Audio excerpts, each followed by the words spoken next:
So my name's Kieran. I'm 27. I work locally on the coast. I've always been pretty interested in flying since I was a kid. Have always been pretty passionate to get my pilot's license, and this year, just with all the COVID stuff going on, got pretty motivated to start doing it, and so started getting my license.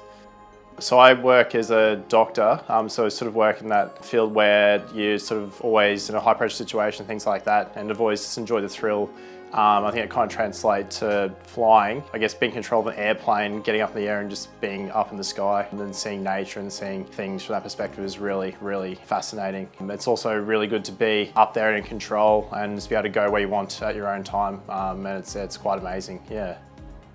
Hi, I'm Nathan, Chief Flying Instructor of GoFly Aviation. My next lesson today is going to be with Kieran, and it is his third circuit lesson, so we're going to be looking at a bit more consistency, trying to get him to learn how to land the aircraft and keep his approach nice and stable. There's a little bit of crosswind as well, so we're going to have to introduce some of his crosswind technique. We're also going to look at aborted takeoff as well, and following the elements of our pre-takeoff safety briefing. So we'll get him reading through it, and then we're going to address those elements in the flight as well, just so that he understands not only why we're doing it, but what we're going to do when we're doing it.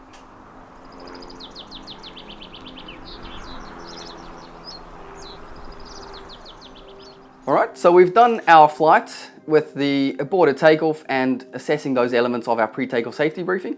Kieran handled it really well, initially a little bit too much over control, but towards the end of flight he started getting it. The aborted takeoff, straight away he could see that it's quite a serious thing and we need to act promptly when we're doing it. Everything's looking good and suddenly the engines fail.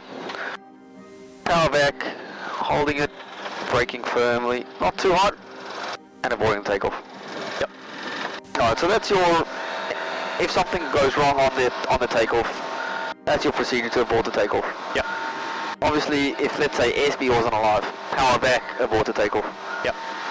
We also simulated the engine failure after takeoff as well. A little bit too much of a nose down, where we got about 80 knots. I just had to remind him we're looking for 70, and he understood straight away why we do it. From there onwards, the rest of his circuits were pretty good. We're starting to generate that consistency with his approaches and landings. He's already got the circuits spacing quite well. It was a very nice flight. What we're going to look at next is that next part of the safety briefing, if the engine fails below 700 feet.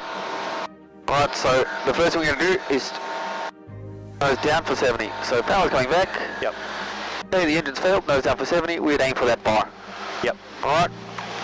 So we're way too fast, nose up. You still want 70. Ground traffic. So remember, it's just to 70. You don't want to go too fast. Yeah. Because at 80 or 90, you're going to miss what you're aiming for. Yeah. 70 is going to keep you in the air for as long as possible. Sure. And we'd aim for that bar and probably land on the side of it, next to the trees, next to the water. Okay. Yep. And then have a swim. Perfect. So we went to fly with Nathan today. We did some circuit training and some emergency procedures. So we looked at aborted takeoffs, engine failures as well. So basically went and looked at if the engine fails and takeoff procedure involved, and went through that with Nathan, which is good. Also had the addedness where we had sort of a gust of wind came through on the final approach to land, so I had to go full power and take off again on our final landing with the plane bubbled up into the air. So I had a bit of that to add to the flavour of the day. Slowly reducing the right rudder.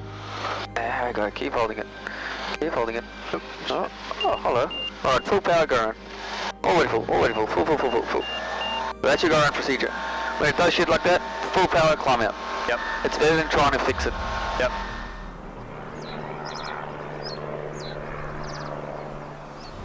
Alright, so once we were done with Kieran's flight, I gave him a debrief.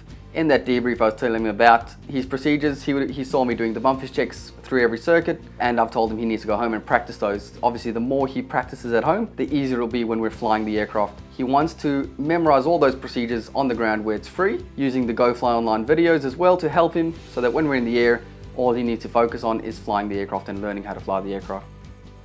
Basically, with the closure of the international borders, my sort of plan is I'd love to gonna get my certificate first and then sort of get the different add-ons and go from there. But next year I'd love to basically use the recreational tool and use it as a bit of a tool to go around and see parts of Australia next year, which would be great. So that's sort of the plan that I'm just trying to formulate at the moment. If you would like to see more aviation videos, subscribe to our YouTube channel.